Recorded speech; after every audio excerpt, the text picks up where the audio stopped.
part 4 in our educational policy series. We are looking at the 1988 Education Reform Act, the biggest change in education for 20 odd years since that comprehensivisation system was introduced.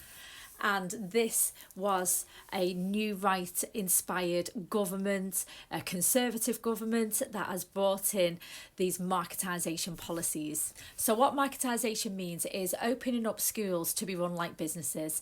So that means that we are treating parents and students like consumers, and schools are acting like businesses, and they're competing against each other in order to attract the most students. So this introduced something called open enrolment. So schools could then advertise like a business through open evenings and those prospectuses and leaflets for prospective students. In order for our parents to make an informed choice about the best quality schools, we introduced Ofsted, and that is where schools are judged based on this set criteria.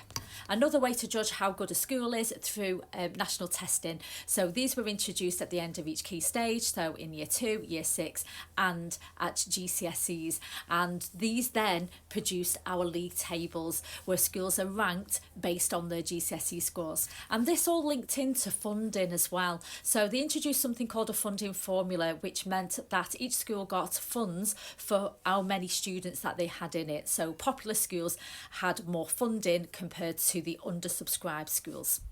And don't forget, it also brought in a national curriculum. In order to test students on the same thing, we had to ensure that all students were being taught the same curriculum. And we see our sociological theories coming through here a little bit.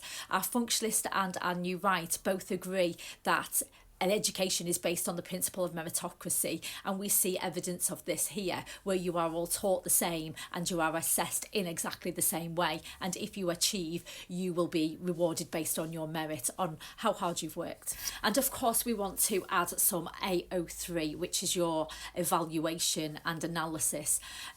So we've mentioned meritocracy, but this principle of this policy was based on parentocracy, giving parents the choice, power to the parents.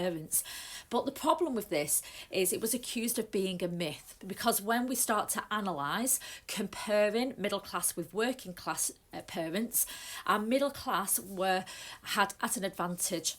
They were called privileged skilled choosers. They had more cultural knowledge about the school system. They knew how to look at Ofsted reports. They could understand the league tables, and they could use their economic capital to move to where the best schools were.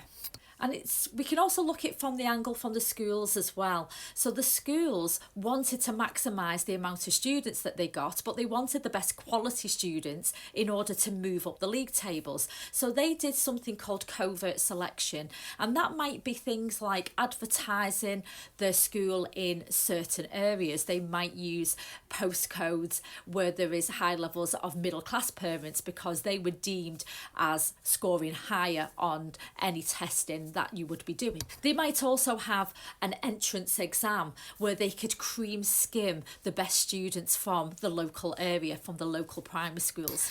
And any students that were deemed unteachable or hard to teach, they were offloaded or silt shifted. And finally, we don't want to forget the problem of our national curriculum. It is accused of being ethnocentric, glorifying a white British culture and marginalising our ethnic minorities that exist in our culturally diverse schools that we have today. So there is our 1988 Education Reform Act. If you want to see any questions answered, just pop them in the comments below, click that like. I am going to have a look at some exam questions as well to help you along. Have a great day.